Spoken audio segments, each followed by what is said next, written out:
Peace in our time, or at least for the next 2 weeks, or maybe not, depending on how things go. But at least civilization, as we know it, has not come to an end yet. Let's go. Let's go.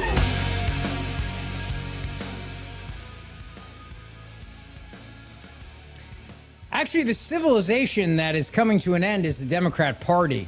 They're bringing out this guy, Hassan Piker, to campaign with a guy running for Senate in Michigan. Michigan. Now, maybe you don't know who Hassan Piker is because you don't live online. Good for you. I hope you don't. I hope you've never heard his name until just now. I don't even know why we're giving the guy so much attention. There's certain things I don't know in life, like why we give him so much attention. I'm giving Jennifer Sebel Newsom a lot of attention because I think she's a secret Republican operative, but also because he's going to probably be the Democrat nominee for president. If I were betting my money right now, I'm betting my money on it's Newsom. That's subject to change. So if in 2 years I make a different prediction, if in 2 years we're even still here, if I make a different prediction in 2 years, don't be like, whoa, on April 8th in 2026, you said it was going to be Newsom. It's a million freaking years from now, but if I were betting right now, I'd say it's Newsom. So I think it's worthy to talk about California's failures, the scandals, the fraud, the Medicare, and his wife, the first partner, who would also be on the campaign trail and would probably be a massive liability for him in every way. As for Hassan Piker, so I'm driving up to New York yesterday. I mean, I'm not driving, but I'm being driven. Sorry, that sounded as arrogant out loud as it did in my head. What was up there? So I had this little Fox News hit yesterday. I may have mentioned that. Yeah, Super cool. Thanks. I probably should bring that up more. I know. I'm going to do my best. I'm going to do my best to promote this stuff. I got to work on it. Goals. So as I was being driven up, God, that sounds even more arrogant the second time I said it. So I turned to my driver and I say... I turned to my driver and I said, hey, slow it down there, Chief. Or actually speed up there. Precious cargo. Yeah. Listen, turn the air up, all right? And you got any snacks? No, but I'm reading my my notes on my topics, and I'm like, Hassan Piker, why are we talking about this guy? Why? And I get it because he's got millions and millions of social media followers. All right, so we're in this crazy day and age now where people go online and they say batshit crazy stuff. All right, backwanna crazy stuff. I think I said the S word there. I think we have to bleep that for later on. But anyway, you get to listen to it now in real time, although I didn't give you an earmuffs warning. And they become famous, internet famous, but not real world famous. Like, I don't know if you go to Wegmans, you ask somebody, you tap them on the shoulder, go, do you know who Hassan Piker is? Any more than do you know who Nick Fuentes is? I have no idea. I don't know. I'm assuming probably not. But I think everybody wants to take a break from talking about Iran. And so they talk about the fact that this Michigan Senate candidate is going out on the campaign trail with this guy who has said horrible things in the past. He hates America, he hates Jews. He justified women getting raped on October 7th. He said America deserved 9/11.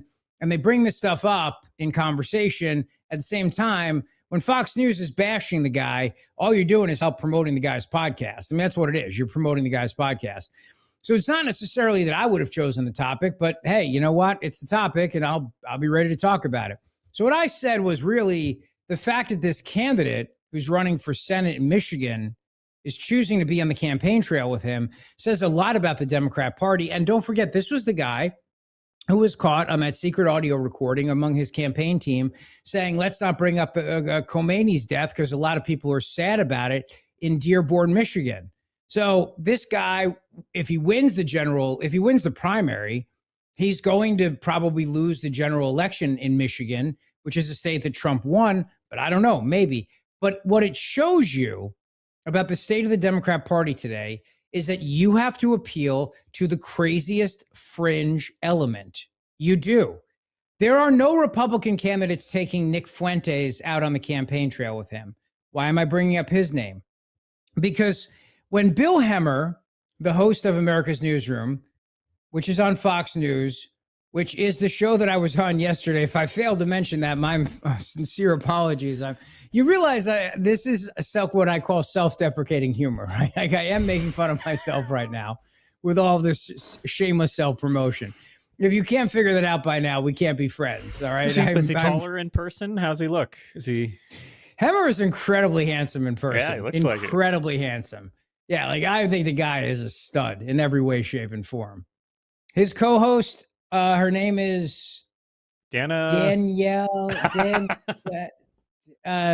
I gotta look it up. He's some blonde. She seems nice. Yeah. She's fine. She's whatever. She's it's not like she and I were texting this morning or anything. God, this is so bad. We should just start the show over. I mean, at this point, even I'm turning this off, and I'm going. This is all right. Enough with. When we get the recap, it's going to say "rich, selfless promotion" for 6 full minutes at the top of the show.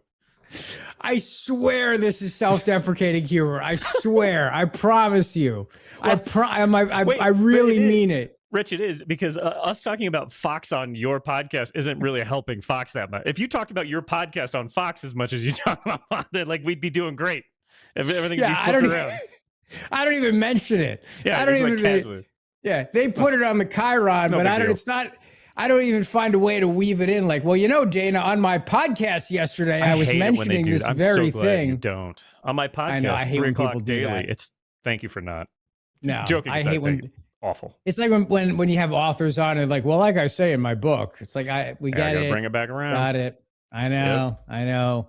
Always be closing, but that's not how we do things on the show. We also don't say crazy things for the purposes of just saying crazy things. Like I said, my philosophy is slow and steady wins the race. I don't need to be out there saying crazy things for the purpose. I'll say crazy things if I believe it and I mean it. I'm just not going to say them, though, for the purposes of getting clicks. I don't think that's good long-term strategy. I think the long-term strategy is you build something solid, you build something that's based in, I don't know, common sense, and then, it'll live on. I think a lot of people are going to start flaming out in this podcast universe in the next couple of years because what they're saying is not sustainable. It's just so freaking wacky. Plus, there comes a point where you hear this stuff enough times and it's almost like getting inoculated. It loses its impact on you. It loses the impact. So, for example, this guy, Hassan Piker, who says all of these crazy things. Let's play some crazy things of what he said so you can be aware of this. And again, I'm bringing this up now because it's entered the ether into the conversation of why the Democrat Party is choosing now to embrace a guy like this on the campaign trail and what it says about the state of the Democrat Party. So for the analysis of that, it goes to a theme that we talk about a lot on this show, on this podcast, which is the Democrat Party has a crazy problem. And the crazy problem is now jumped from merely appearing on their podcast to now being on the campaign trail with them. That is a party that is in serious deep doo-doo, all right? So here, Jared, just play some crazy stuff that this guy has said, Hassan Piker. Earmuff warning. Literally doesn't matter. He can prep with whoever he wants. He can prep with Benny Morris if he wants. There is no what you support terrorism, ? No, I don't. I don't support the state of Israel. And I don't support the state of the United States of America. Well, my understanding is that the property owners who have properties there choose just not to rent it at all. Yeah, kill them. Kill those motherfuckers and murder those motherfuckers in the street. Let the streets soak in their fucking red capitalist bloods, dude. If you cared about Medicare fraud or Medicaid fraud, you would kill Rick Scott. Okay? You wouldn't make Rick Scott, former governor of Florida, Rick Scott, you wouldn't make him the current, what is his current office? What is he? He's the Richard Lynn Scott, is an American attorney, businessman, politician, Navy veteran, serving as the senior United States senator from Florida, a seat he has held since 2019. And also, I believe this past election cycle, he was literally the f***ing head of the, what was it, like the Senate committee or something? All right, those are just some of the things he said. He also said he doesn't care if women got raped on October 7th. Doesn't matter if rapes happened. So he goes on with Bill Hemmer, and Hemmer asks the Senate candidate, this guy Abdul El Sayed, has chosen now to take Hassan Piker on the campaign trail with him. And this is what Hemmer asked him. I don't go on any show where I agree with everybody. You and I clearly disagree on a number of things, including the war in Iran. To me, it's about speaking to a broader audience. I'm on this show right now because I'm wanting to speak to the broader audience who are getting a bum deal because of this war. And I'm wanting to speak with Hassan's audience too. So just because you invite somebody to campaign with you or you're engaging with them does not mean that you agree with them. Famously, the president had dinner with a known neo-Nazi among many, many others. This is about being able to bring people back into our politics. Okay. First of all, the known neo-Nazi, he's referring to Nick Fuentes. There is not a Republican candidate anywhere, a serious Republican candidate, who would take Nick Fuentes on the campaign trail with him. They wouldn't, period. What this guy is doing, this El Sayed guy, is he's taking Hassan Piker on the campaign trail. Now, there's a big difference between going on a show, huge, and campaigning with the guy. That is you wrapping your arms around that person and saying, I want this person with me. I am acknowledged. That is way different than sitting down with a controversial podcaster. That's way different from Joe Rogan having somebody on his show or Tucker Carlson interviewing Nick Fuentes. Way different. Those are interviews. Those are conversations. And you can listen. When you bring somebody on the campaign trail with you, that is that person endorsing your candidacy, and you can't get away from that. And the question that was asked was just how big of a tent does the Democrat Party want? Like, and the snarky question that was asked by the NPR affiliate, which was also the AP's basic thing, is, is how big of a tent does the Democrat Party want here by having a guy like this on the campaign trail? Why would you want somebody who hates America and justifies the rape of women and has said horrible things about women and has justified 9/11? Why would you want that guy as part of your candidacy? I'm not talking about doing an interview with the guy, which that in of itself is controversial, but why would you want to be associated with him on the campaign trail? Why would you want to do that? Here's what John Fetterman said about this guy, Hassan Piker, and this Senate candidate going on the campaign trail with him. I mean, it's crazy. I mean, my God, you have many of my parties, they're proud to do events with like that Hassan Piker. This is the individual that just recently said that America deserved 9/11 and that they said that Hamas is 1,000% better than Israel. And he doesn't care about the rapes and cause Jews inbred and say these outlandish things. And then like people like the New York Times give these glowing kinds of profile. They don't mention any of that. I mean, he's become such a raging anti-Semite. Even the guy that has a Nazi tattoo bailed on doing an event with him. I mean, now Democrats have to decide whose side are you in? Are you proud to stand with that kinds of an individual or stand with Israel? Okay, now, this guy has 3.1 million followers on Twitch, 1.8 million followers on YouTube. So clearly he has a big audience. Again, I don't know how much of that is real. I don't know how much of that can be manipulated in this day and age. I don't know how many followers you can buy. I don't know. I don't know all that, but I'm sure there's ways to manipulate it. But let's assume it's true. Let's assume the guy's got 4 million people that listen to him. You're going to bring that guy on the campaign trail because what? You think those 4 million people who are scattered around the country and the world, because it's not just in America, are all going to translate into votes in the Democrat primary for Senate in Michigan. Okay, let's assume it works. Let's assume that strategy works. Now you're the Democrat nominee for Senate in Michigan, a state that Donald Trump won, a working class state that at one point was known as part of the blue wall for the Democrat Party.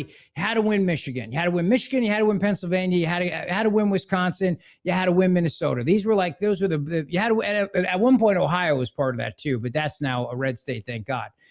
All right.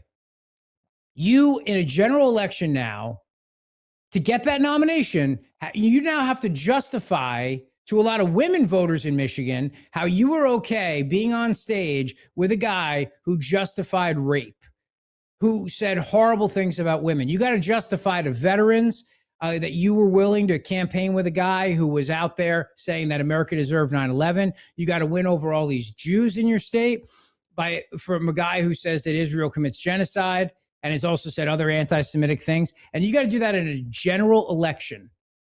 Now, there was a time where if you even considered putting yourself in that position in a general election, you would have your head freaking examined. Because I get it. In a primary, you got to run to the right or to the left. You got to do those things in a primary. I understand that to get your base voters. But the Democrat Party has gone so far left and crazy that's if this is the stuff that they have to do now to win their party's nomination, they are screwed in a general election. They are royally screwed in a general election because this is not the city of New York. This is the state of Michigan. Like, it's one thing for Zora and Mamdami to sound like a nutbag and win the city of New York. It's still a municipal election. And I get it, it's 9 million people, but it's still just a city election. This is an entire state. And leaving population aside, you have different geographical issues. New York City, for the most part, with the exception of Staten Island and parts of the outer boroughs, is basically homogenous when it comes to the way it votes. It's a Democrat stronghold. Michigan is a swing state. And you've got agricultural areas, and you've got a lot of middle-class suburban voters. It's not just all suburban people in Detroit. And even within Detroit, you've got a lot of voters there who, frankly, went for Trump because of his message on helping the working class voters.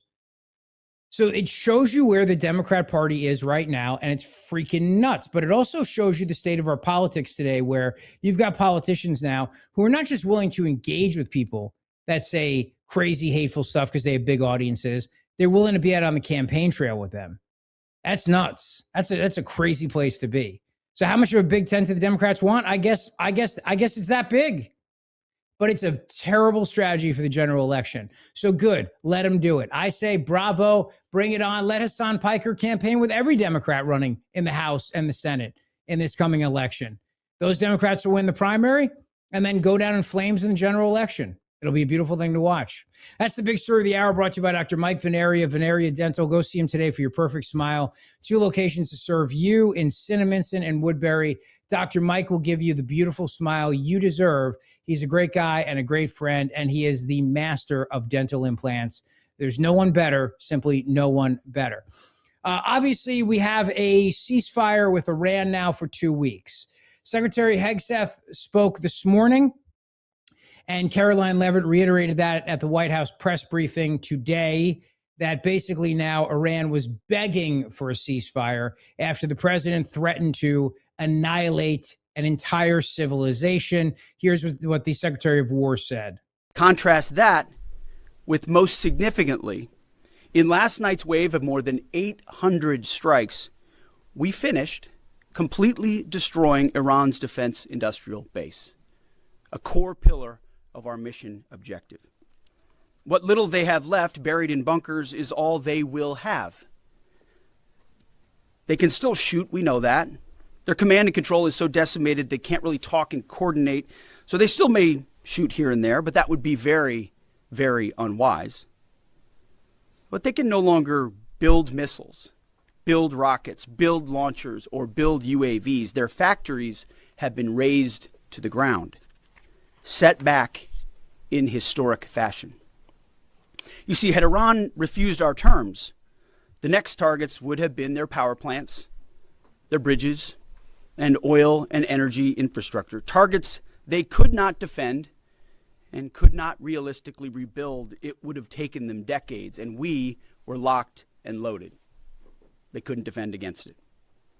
President Trump had the power to cripple Iran's entire economy in minutes, but he chose mercy. He spared those targets because Iran accepted the ceasefire under overwhelming pressure. The question now is, what do we do? Where do we go from here? I understand Trump's bluster, and I understand the way that Trump uses, and like I said to you on yesterday's show, he wants them to think he's crazy and capable of anything. He wants them to think he will not hesitate to launch a nuclear missile, drop an EMP, whatever it takes, so that they capitulate and they give in and they essentially go along with what he wants.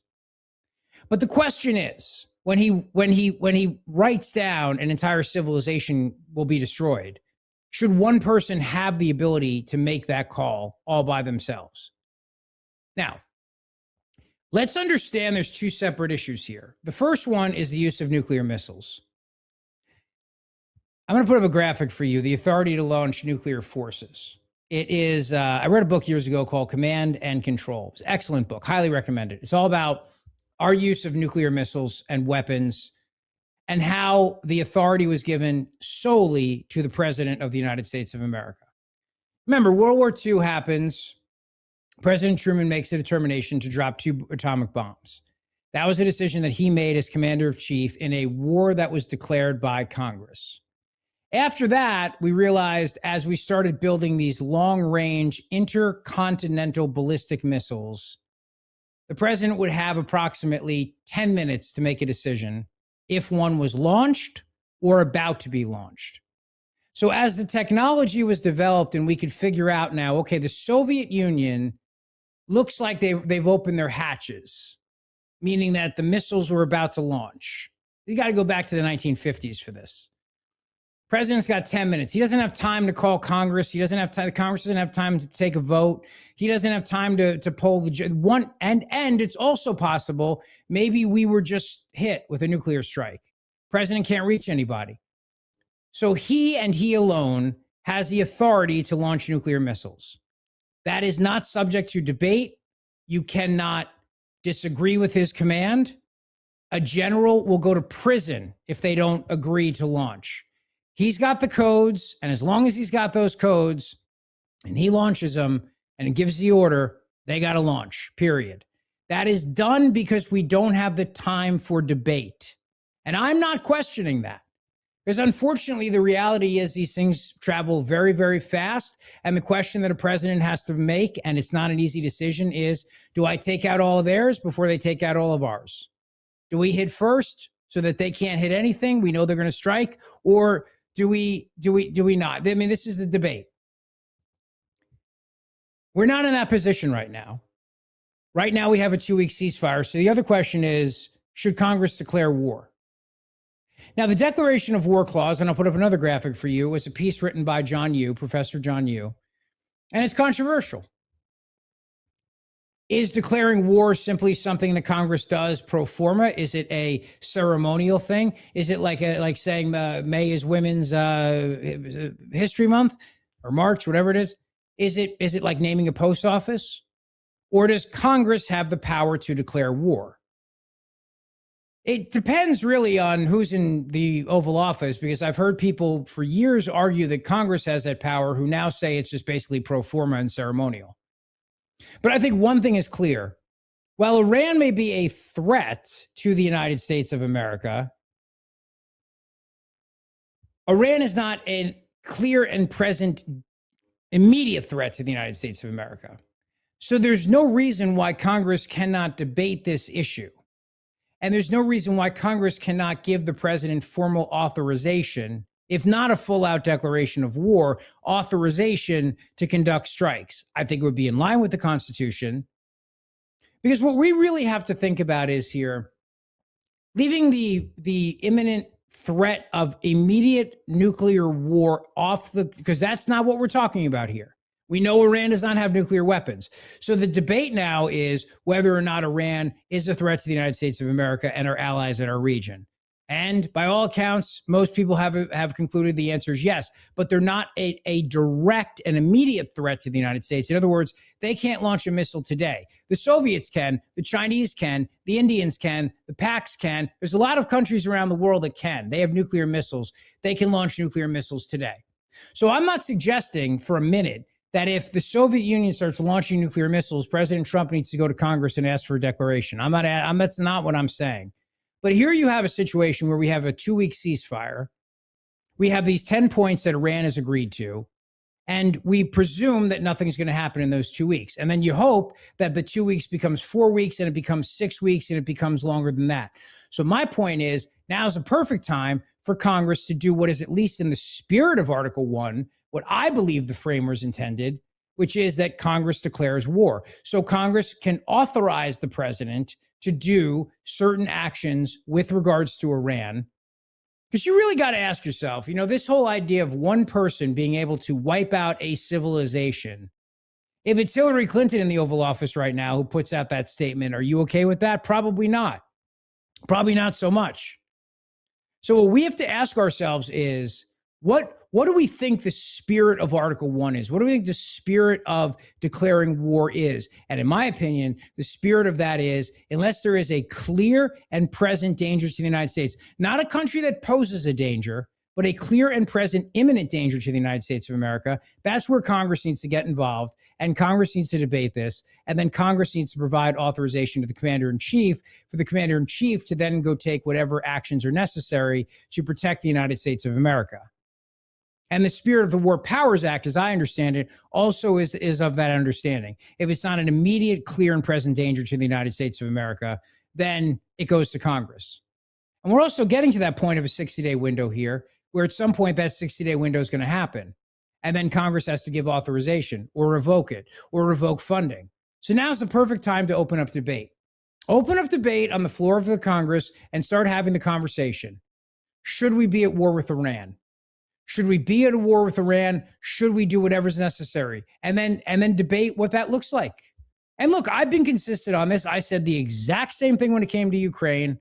So I'm certainly going to maintain my consistency, because that's very important to me as a person. I believe consistency in life is everything.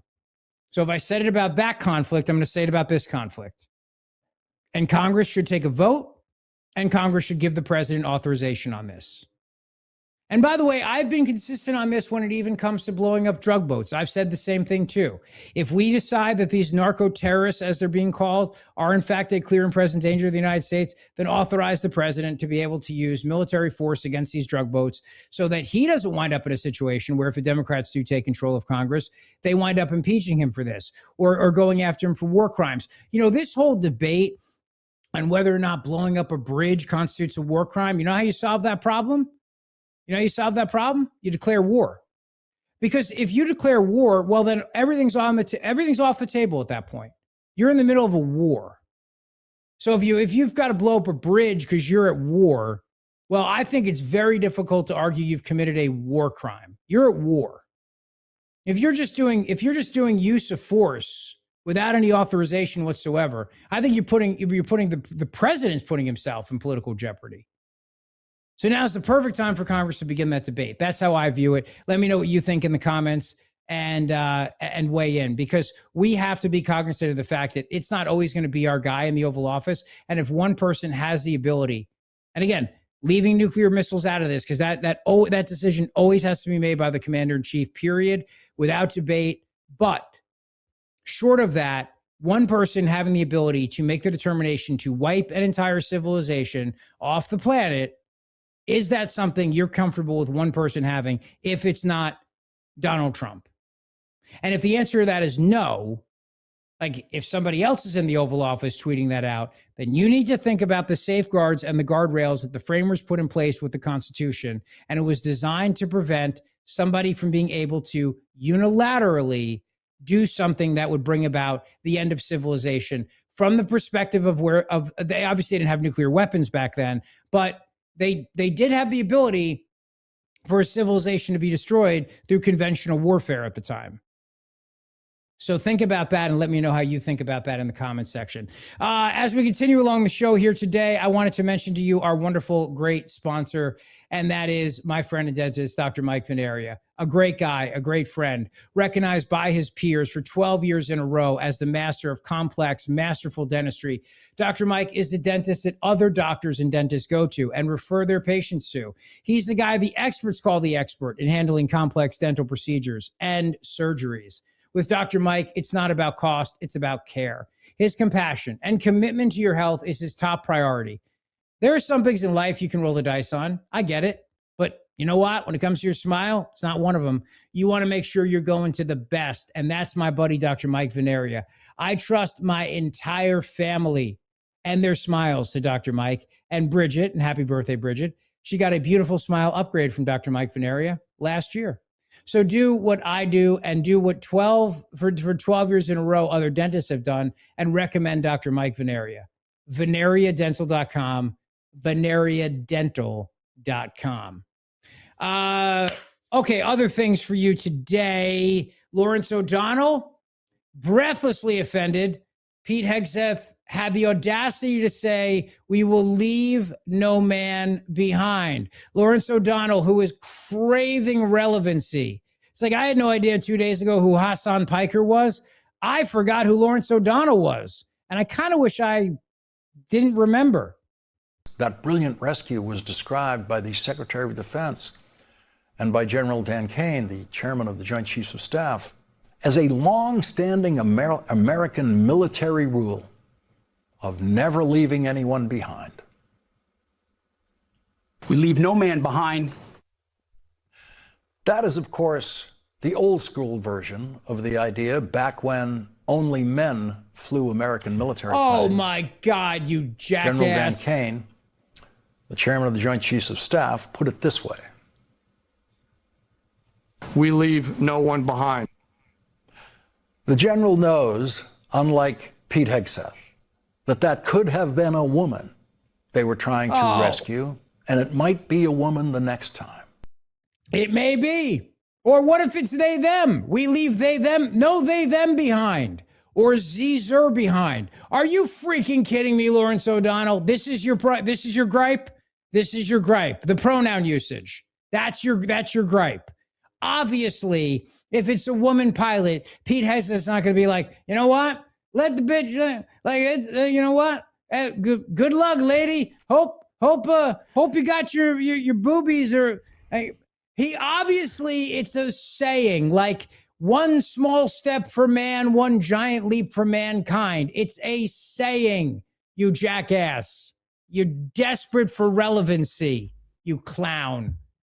This is his problem. His problem is not that Iran shot down our plane and then we had to go on a desperate search for them. His problem is the use of pronouns. Well, I think it's only fitting that the Secretary of War should come out and say, we will not leave them behind, because what if the person has multiple pronouns? Did you ever think about that, Lawrence? I find it offensive that Lawrence would just assume their gender. Right? Thank you. Right? Big deal. Can't do that. Assuming their gender. Yeah. Like, what if that woman identifies as a man and Pete Hegseth says leave no man behind? You don't want to misgender that pilot missing in the hills of Iran. Am I right? But he's misgendering them right now. He's assuming. Thank you. Yeah. How would that woman feel when she gets back and they're like, we said we'll leave no man behind. And she's like, don't you dare misgender me. Take me back and run it right. That's what I want. They're in the situation I'd rather room. stay in Iran where they respect my pronoun usage. They really respect women. No, they're like in this situation where, like, sir, a plane's been shot down. We recover the pilot. The comms director or the weapons specialist is missing. Hegseth's like, tell me more. What gender were they? Because we don't have to go in. It's a 50-50 shot. We're done here, right? We only rescue men, obviously. Right. That's ridiculous. Actually, well, one was a man, one was a woman. All right, go get the guy. Get the guy. No man behind. Women, nobody that's not in the military uniform code of military. We don't do that. We don't know. No, let the broad hang out in the mountains, all right? Ridiculous. Good luck, lady. Good luck. What a loser. I mean, honestly, what a freaking thing to be offended just so about. Boring. Like, we play the clip. I'm like, well, this is why nobody talks about him. He's just slow and boring. Like, talk about just trying desperately so bad to be relevant. Like, please, somebody notice me. Oh, I know. I'll complain about his use of pronouns. That'll get me relevancy. It's a rocket ride to the top of the ratings, Lawrence. More people are going to hear it now than heard it on MS Now when he said it. That's the reality. Truth. It's the truth. But it shows you how bad MS Now is doing, how bad Lawrence O'Donnell's doing. Like, do you think they pay him or does he pay? Is it like a brokered show he pays to be on their network? At this point, they're like, listen, we gave you so much money. Like, can you just do the next 3 or 4 for free? He's like, yeah. I get fine. it. I'll do it. As long as you stop the hammering, we're fine. Stop the hammering. Zora Mamdami is going to essentially now seize the means of production. This was the other topic I'm not going to say it. This is the hypothetically So the other topic, what was that, Rich? The other topic? If hypothetically I was on Fox News, hypothetically on America's Newsroom, this hypothetically was the other topic that I would have been discussing yesterday on Fox News with Bill Hemmer and Dana Perino. Amidst being in the wealthiest city in the wealthiest country in the history of the world, we already see an exodus of working and middle-class New Yorkers. So I don't have a hesitation in asking those who make the most amount of money in the city or the most profits in the city to pay a little bit more so that everyone can actually stay in this city. It's also something not just about justice or the ability for working-class people to live here. It is also actually about ensuring that corporations can continue to attract the top talent to this city. Because in a city where childcare costs more than $20,000 a year, I've heard from corporate leaders about how difficult it is for them to attract individuals who would work at their companies but want to raise a family, because you could be making $300,000 a year and you will feel that $20,000 a year because of the fact that we have allowed for the absence of affordable childcare to become reality here in this city. Here's what this guy and a lot of Democrats don't understand. Nobody needs to live in New York City anymore, or anywhere for that matter. So JP Morgan Chase has a big tower in New York City, and the majority of their employees now work in Texas. And Jamie Dimon said, no city has this existential right to success. Like no city has a guarantee of this. And he keeps talking about this. People will leave. Democrats don't seem to understand this. People are not just going to stay and suck it up and pay taxes so that you can have your little noblesse oblige liberal redistribution scheme. People aren't going to do it. They're going to leave. They're going to go someplace else. And that's what's happening. They're going to go and live in a place that is cheaper because they can today. They can do it. Like Jamie Dimon was saying this. He was saying, we'll still have our presence in New York, but we have got a lot of employees in Texas now. And they have a great quality of life and they're very happy to be there. And with remote work and with the fact that now companies, not just employees, but companies are physically picking up and leaving places like California and New York. And they are going and opening their headquarters in places like Texas. That means the employees now have options where they can also still be at the main headquarters and not even having to be remote, because the companies have also left those blue states. And speaking of California, I mentioned yesterday on the show my theory that Jennifer Sebel Newsom is a secret Republican plant and an operative. If Gavin Newsom runs for president, which it most likely looks like he will, the first partner, as she's known, will be on the campaign trail with him all the time. And I'm becoming more convinced every single day Jennifer Newsom is there to help secretly make sure her husband loses. I think she hates him. There's no other explanation for it. She also killed her sister. Oh, Jesus. Well, I mean, she did. What was that old Family Guy joke? I had forgotten that. Laura Bush killed a guy. I had forgotten that. Jennifer Newsom Sebel killed a guy. I had forgotten that. I had forgotten that. But it's out there.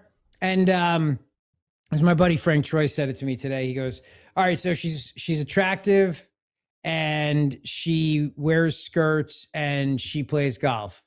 Yep, she's Republican. I had to be very raw when we interviewed the young men who were juvenile offenders in San Quentin. I told them about my own loss, where I lost my older sister a few days before my 7th birthday, and I blame myself for her death. And I share that because that they ultimately were accused of committing these violent crimes and sentenced for life. And I think it shocked them that this, blonde lady who was, interviewing them had a similar story. Was perhaps in the wrong place at the wrong time. Why isn't your stank ass in here with me then? The way they were, because clearly it was an accident, but theirs was probably an accident too. So the guys in San Quentin are like, see, how come that white bitch ain't in here with me? I mean, that's what let's be honest, that's what they're thinking, right? I mean, right? I love how still condescending it is too. Like the story. So condescending. It is amazing. I was talking to some inmates. I'm like, well, I've killed somebody too, but I'm not in here. We're the same, you and me. I mean, I'm like a rich, attractive white lady, and so I'm not in here with you, with all you guys, and so but but we're bonding. I mean, you're behind bars. Vote for my husband. Thank you. This is me empathizing with you. I also killed somebody. It was an accident, but I'm sure you all kill people by accident too. But you're in here and I'm out there, and so enjoy the food. You should have married and the shower governor. sex. Yeah. I'm first partner and you're first inmate and you're Bubba's love bitch. You know what I mean? Like, proving my other theory of the fact that Jennifer Sebel Newsom is actually a secret operative who was there to ensure her husband loses and Republicans win and will one day wind up hosting a show on Fox News, which I look forward to being a guest on. This is a flashback, 2019, of why she doesn't like the word lady. Really, with First Partner, I wanted to continue the work that we Stop it right there. You see what I see? At the She Shares Forum. If you're watching on YouTube right now, at Rich Zeoli Show, she's wearing a skirt. She's showing leg. Democrat women don't do this anymore. They wear pantsuits. I rest my case. Okay, also, if you're watching on YouTube, she's dressed like something from the original, like, Lost in Space. She's wearing like a tinfoil top with like flowy. Like, honestly, it looks like it looks like an SNL sketch playing like 60s. Yeah, it does. Weird. Like, I think that's the foil on top of popcorn, the kind that you put on the stove, the Jiffy Pop. Looks like when you get the burrito and it's both wax paper and tinfoil. It's like the double-sided. All right, that's all. We don't have to finish it. I just wanted to point that out. That's all. Yeah, I just wanted to show the fact she was showing legs just to proves my theory. She's not wearing a pantsuit. All right, as we continue along the show here today, I want to let you know about the great people at Bob's Little Sports Shop, and I'll be there April 12th. April 12th, Sunday, coming up in a week. Yeah, we're going to have a great time. It's going to be a lot of fun. No, a week. It's this Sunday. Right? Yeah, Sunday, this coming Sunday, April 12th. I'll be there starting at 1 o'clock. So I'd love for you to come out and join us. You have to go and register and sign up, okay? bobslittle.sportshop.com. And I'll be there starting at 1. You don't have to come and shoot. If you want to just come and say hello, it'd be great to see you. But you can also go and practice your skills. You can go on the range. If you're an experienced shooter, we'll have some great range time together. If you are new to the process, that's okay. You don't need a firearms ID card. You don't need any paperwork. You just have to come and have a willingness to learn and have some fun. All right? bobslittle.sportshop.com, right off of Delsey Drive in Glassboro, New Jersey. And you will love them. They love the Second Amendment. They love our show. They love the Constitution. And they stand for freedom. And that's why I stand with them. bobslittle.sportshop.com. Go there today and sign up before this fills up this coming Sunday, April 12th at 1 p.m. bobslittle.sportshop.com. This ad sponsored by Bob's Little Sports Shop. TSA is being urged to bring back the controversial airport security rule abandoned last summer as being called a reckless act by Senator Tammy Duckworth. F you, Senator Tammy Duckworth. I'm sick of this nonsense. She is now upset that former Homeland Security Secretary Kristi Noem took away that dumb policy that you had to take off your shoes at airports. So because Democrats can't be happy with anything and love causing more chaos in our lives, she put out the following statement. Secretary Noem's decision to implement a shoes policy, a no shoes taking your shoes off policy on July 8th, likely without meaningful consultation with TSA, was a reckless act, she wrote in a letter addressed to the agency's acting director, as seen by CBS News. This came out today. Senator Tammy Duckworth saying allowing a potentially catastrophic security deficiency to remain in place for 7 months and counting betrays TSA's mission, said the lawmaker, who didn't really care that TSA wasn't getting paid, by the way. I should mention that to you as well. But she wants the immediate withdrawal of this policy. Does anyone want to go back to forcing people to take their shoes off at the airport? Anyone? Does anyone care? I don't know one person who wants to do this. Everybody was thrilled with the idea. You didn't have to take your shoes off. Look, if you look like you might be a terrorist, the shoes are not the issue. And it was one guy after 9/11 who with the shoe bomber, and they were able to get that guy in the first place. Who the hell wants this? Who wants this? Nobody wants this. And while we're at it too, we should end the stupid not letting you bring a bottle of water on a plane policy too. Dumb. So stupid. Well, let me, before you continue, Richard, let's Google how many flights have been exploded because of the reversal of the policy. Nope. Still zero. Still zero. Yeah. Still zero. And this Sorry. happened a year ago, shook away the policy, right? They're still planning, I'm sure. The terrorists. Takes them a minute. It goes back to December 22nd, 2001, when Richard Reed, the shoe bomber, as he was known, tried to detonate explosives on his flight from Paris to Miami. The plot failed, and FBI bomb tech investigators found that around 10 ounces of explosives were packed into his footwear. How about this? Guys who looks like you're wearing lifts, and if you're not the governor of Florida, you have to take your shoes off. How about that? Because they said Ron DeSantis was wearing boots. So I don't know. Wait, remember how they caught this guy? Like, he was like sweating profusely trying to light his shoe, and they were like, "Hey, buddy, like none of this seems like you're supposed to do this." Like, it wasn't like this wasn't a hard one to catch. Like, I can't believe he got on the flight sweating profusely, rocking back and forth, praying, pulling out a lighter with his shoe. Like, feels like listen, I'm not in the security business. Think I could have picked that one out. You mean like if we were just doing profiling of his behavior and his attitude, we might have been able to figure that one out, you're saying? I think that if we had just watched him for mere moments, we might have been able to figure out that this guy, by the way, not that he's a terrorist, not that he's blowing, just that we should have a quick conversation with this gentleman. Just like maybe we talk about, sir, why are you trying to light your shoes on fire? Hey, bud, how's your day going? Just give me a little bit of something. Like the idea that we all had to take off our shoes or pay to do TSA pre and be interviewed and all that stuff, that we had to do that because one guy one time and that no one decided to stop him and ask a question. That's ridiculous. So for 25 years, we were subjected to taking off our shoes. Which is because one guy sweating profusely was trying to light his shoes on fire. And we didn't think maybe the better policy is if you see somebody trying to light their shoes on fire, say something. Call button. Like if you see something, say something. Ring the bell. Hit the bell. Rich, like, what do you want? Another Bloody Mary? No, that guy's trying to light his shoes on fire. Just wanted to point that out to you. Abdul seems like he's got a Hassan Piker event later. He seems a little sketch. But no, what I honestly, Rich, when you talk about 25 years, that's like a third of the whole time that we've had commercial flight. Right? Yeah. Like that is so long. In the history of commercial aviation, that is a sizable chunk of this because one guy one time unsuccessfully tried to light a shoe on fire. And what's amazing is that when Kristi Noem took the policy away, terrorists weren't rushing to start blowing up their shoes again. Like it wasn't like, I mean, presumably they know about it, and yet they're not rushing out there to blow their shoes up. Like they're just, Maybe nail clippers. Maybe that's okay. You all right back there? Nail clippers. Do we need to send help? No, I gotta go and finally.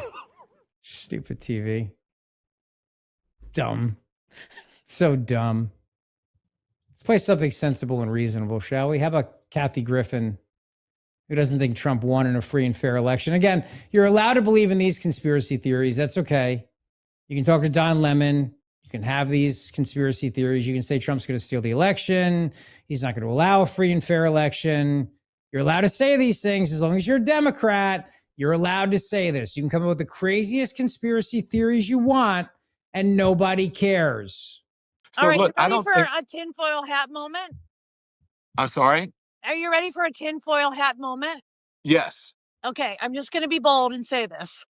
And, you can take issue with this all you want.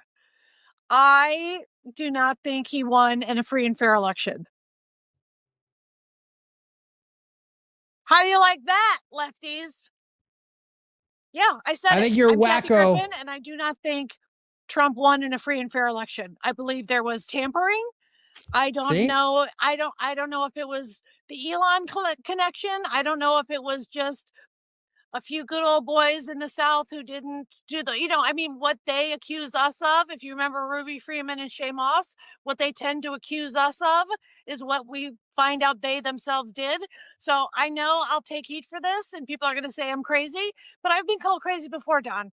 And Because you're crazy. The more times Your gut is telling you something my happened. gut is telling me that something was up with that. You're not far off. I won't say that I disagree with you, but Okay. I'm an evidence person. I'd like to see the evidence. I think something was off, and especially when someone said, "Oh, we've got this," and how do you know that? How do you know we've got this? How do Okay, well, this is again, you're allowed to say these things. If you're a Democrat, you can go all in on crazy. Just remember that. Just remember that point. You can go all in on crazy and it's totally fine. And nobody will call you out on it, and nobody will accuse you of being an election denier, and you can even preview the next corrupt stolen election. As long as you're a Democrat, it's totally fine. And if you suggest for a second that we need voter ID, and that these elections could be close, and that maybe even like one vote could lead to an outcome in an election, well, then you're crazy, right? You talk about a guy in Pennsylvania who was arrested because he voted in 5 federal elections.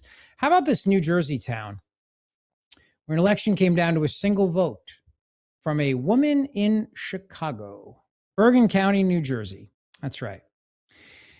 This woman, her vote was thrown out because the election was so tied.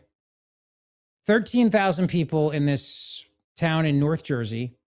All hell broke loose in a race for borough council that ended in a dead heat. 2,516 votes for the Republican candidate, 2,516 votes for the independent candidate. Dead heat. Went to court.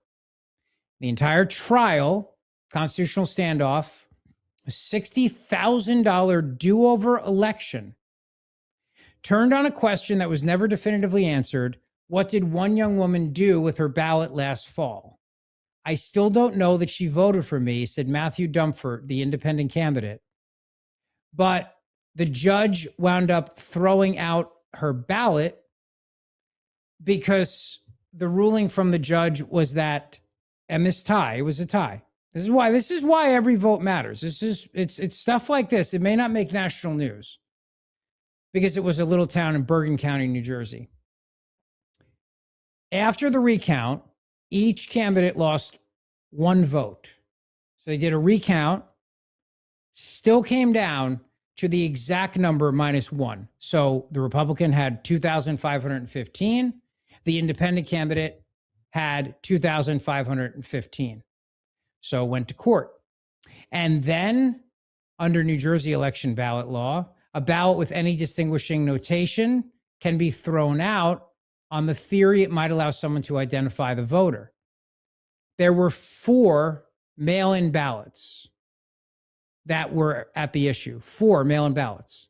Now, attorneys were involved. It went to court.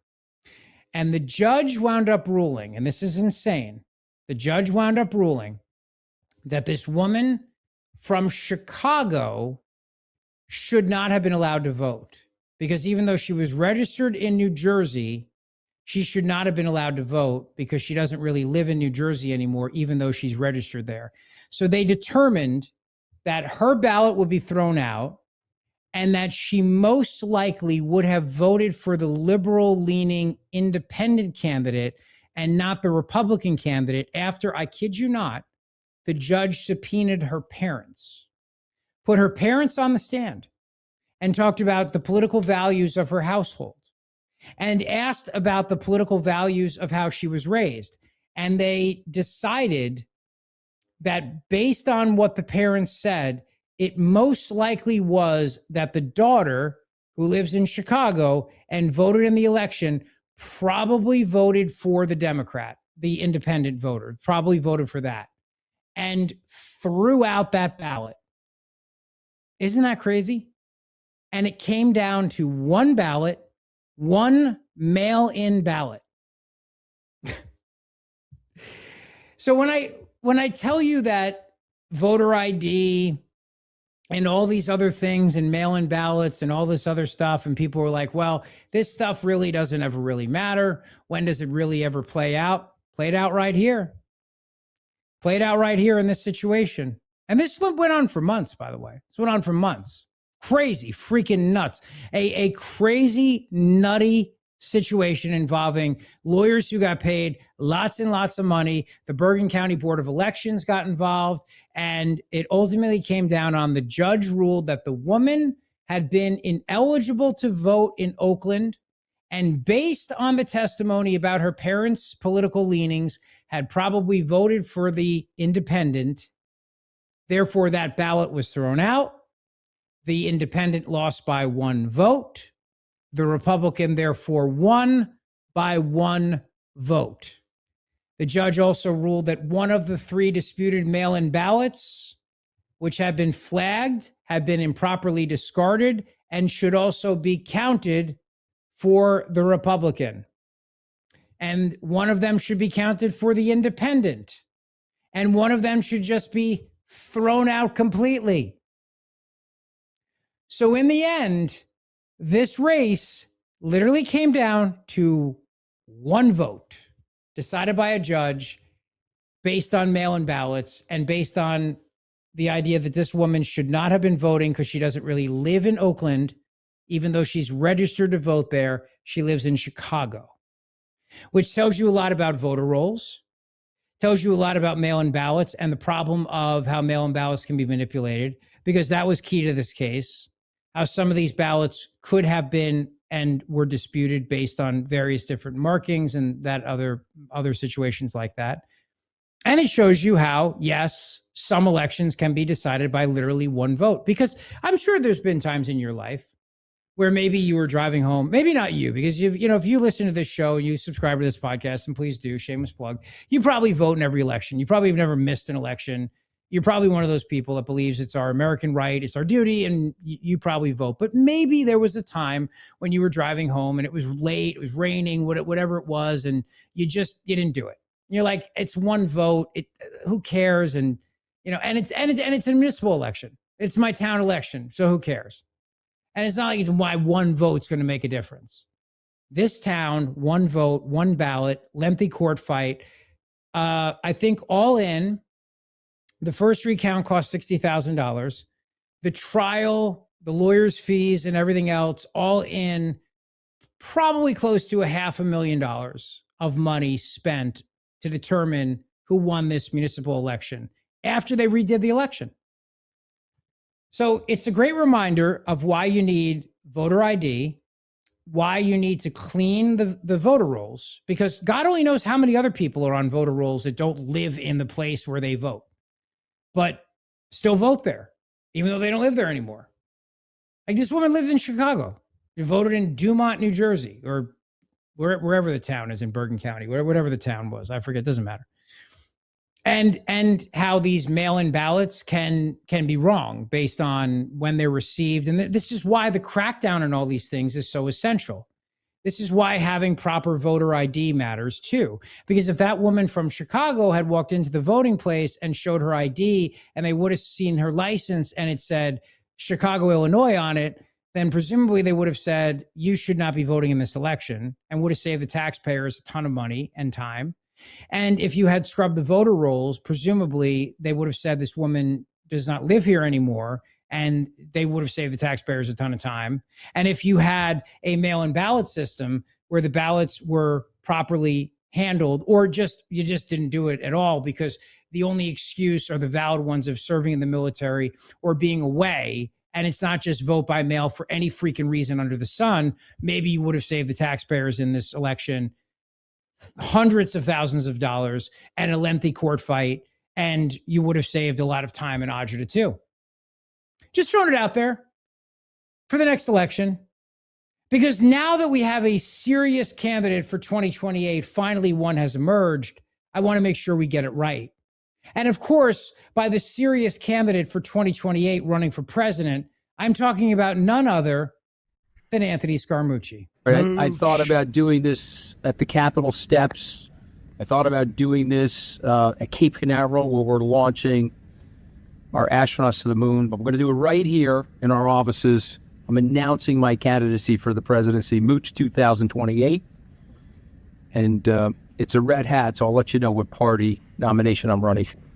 Thank you, ladies and gentlemen, and God bless America. Was that AI? Was that a real? Jared, his tenure as White House press secretary lasted 11 days. How long do you think his candidacy is going to last? I mean, he's already at 3, right? 2, 3. Come on, he's halfway home. What's the over under and how long the Mooch? I'm so excited about the Mooch's candidacy. I can't wait to make fun of him for the next. I really hope this is real. Okay, I'm gonna get a Mooch. To be real, right? I'm gonna get a Mooch hat. Absolutely. I'm gonna see if they. I'll get my $20 and get relentless phone calls for the next 10 years for that. Mooch 2028. Now you know the world really did end last night. Civilization actually did end, and you were caught in the crossfire because there's no way any of this is real, right? Woof. Fine, let's end with cocaine sharks before we get out of here. We can fit it in. I've been holding this and I've been waiting, and now I can't wait anymore. 28 sharks in the Bahamas have tested positive for cocaine, caffeine, and painkillers, which sounds like a wonderful combination. I want all of those things right now. Sharks testing positive for drugs in the crystal clear waters of the Bahamas. We're talking painkillers, caffeine, cocaine. According to a new study that was published in the Journal of Environmental Pollution, scientists captured and tested 85 sharks across multiple species near a remote island in the Bahamas. And scientists say about 1/3 of those sharks tested had detectable levels of drugs in their blood. Now, this is serious because researchers say they're concerned about what constant exposure to these chemicals could do to the shark's health and to the balance of the entire marine ecosystem. And maybe more importantly, if the drugs will make their sharks more aggressive towards people. So is it safe to go back into the water? Cocaine sharks, Jared, our next movie. Hey, I don't think I don't know about their parents. I don't know where they were raised. I don't know anything. I can't form any ideas about these poor sharks. What kind of conditions? I don't know if they're declining help, right? You know, okay, Jennifer Newsom, you're trying not to be judgmental. That's the thing, Rich. There's a reason they went to Florida, and it's not just the weather. It's some of it's the policies that bring them there. These addicts just showing up. Sharks are like, not only do we pay less taxes, we get all this cocaine. And now they're blowing up drug boats, and it's like a freaking bonanza. I'm sure that's where some of it came from. Good Lord. A lot of the sharks tell their other shark friends, I mean, you don't even have to pay for your blow down here. They blow it up for us. Crazy. Place is crazy, man. I love it down here. Jaws 28, The Revenge. This time, he's Scarface. I'm just waiting for him to come and say hello to my little friend. All right, that's the show. Have a great rest of your day today. Please hit that subscribe button, hit that like button, tell your friends, tell your enemies, and thank you for listening. Let's go.